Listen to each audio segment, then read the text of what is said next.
You have to get the crossbar off, 14 millimeter. You're gonna make some noise. You got to take that connector off the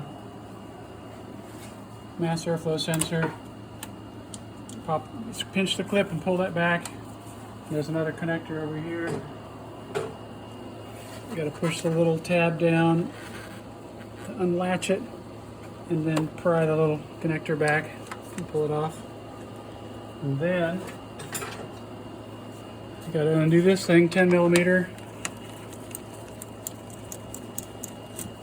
Loosen it up. Don't take the nut clear out. For this, you got to unclip that. Is there another one? Oh, there's another one back here. Let me show you. Right in there. You gotta pull that out. Got to undo the snaps. It's been a while since I've done it. Here's a clip right there. Pop that loose. And you can't see the other one, identical on this side. Just push it back with your thumb to unclip it.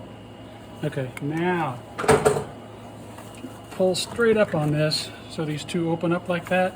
You can pull this straight up and yank this out. I forgot one hose here. Oops. And that little vacuum line had a clamp on it that I didn't have clamped. I should have slid that back. Pull that off. And then you can get this out. When we go back in, you'll see these two little nubs are kind of hard to engage on the box. You pop those in, and then you put the hose there, and you push everything down. So that's kind of the sequence. You pull it up, so it opens up, disengage these two guys, and yank it out. And that's the clips where this thing, rubber hose went here and over here. Now's a good time to change your air filter if it's filthy. There's a 10 millimeter nut right there, and there's one here. Those two hold the bottom half of the air box in place. Just to be thorough, don't drop any wrenches across that terminal.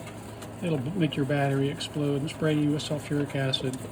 So keep wrenches away from that. Okay, yeah, they're the same. Now we can pull this thing out. Okay, there's a tube on it. Over here, there's this fresh air tube comes from the air vent on the side. You have to kind of unplug that. I'll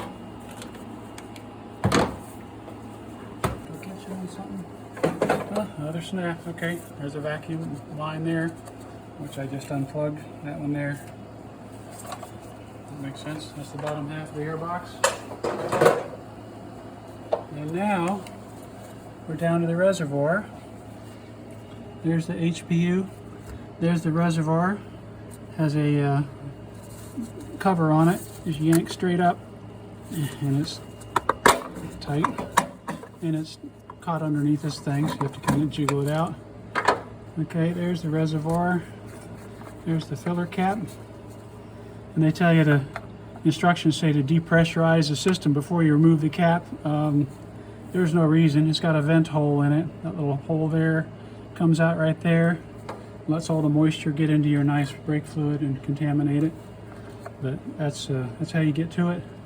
If you're going to flush the fluid, usually we just suck the fluid out with a turkey baster or with a mighty vac. Pull all the fluid out, fill it back up, open the door. Or I was just thinking today, if you cycle the clutch and shift the gears a few times, that would squish all the fluid out of the accumulator and out of all of the actuators, the clutch actuators and the little gear shift actuators, and help chase all the old fluid out. And just do that, 2, 3, 4 times, however many you want, and fill it up with fresh fluid.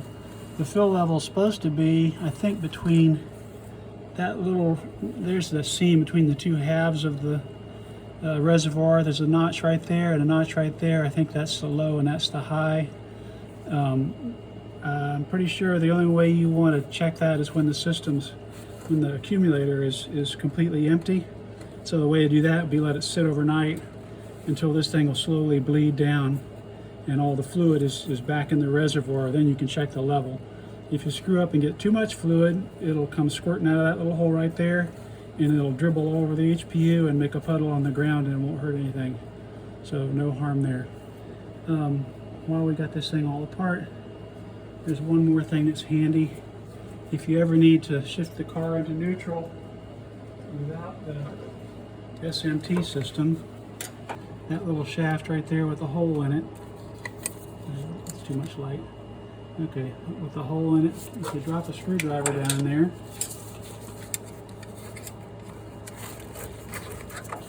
Like that. There. You can grab the screwdriver. Trying to get the light on it. There we go. You can grab the screwdriver and you can shift the gears. You can pull it fore and aft and then right and left to get it into gear. So to put this mess back together,